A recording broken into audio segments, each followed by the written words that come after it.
Imagine your chess pieces as having potential energy. They want to move, to influence the game, to create threats and defend weaknesses. But how do we measure that potential, that freedom of movement on a crowded chessboard? In chess, piece mobility is defined as the number of available squares a piece can legally move to in its current position, considering all friendly and enemy pieces. It essentially quantifies a piece's freedom and potential influence on the board at a specific moment. This definition is crucial because mobility is dynamic and constantly changing.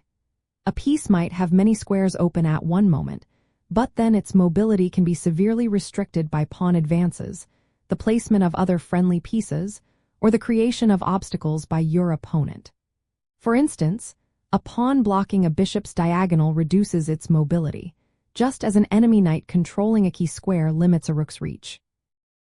The edge of the board itself acts as a natural boundary, reducing the options for any piece located near it.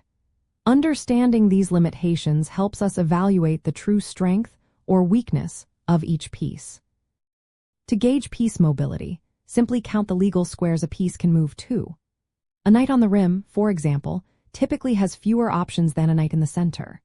To improve your piece's mobility, you can actively aim to open lines for your rooks and bishops, clear central squares for your knights, or trade off enemy pieces that are restricting your own. Advancing pawns can also open diagonals for bishops or create outposts for knights, directly increasing their range of influence.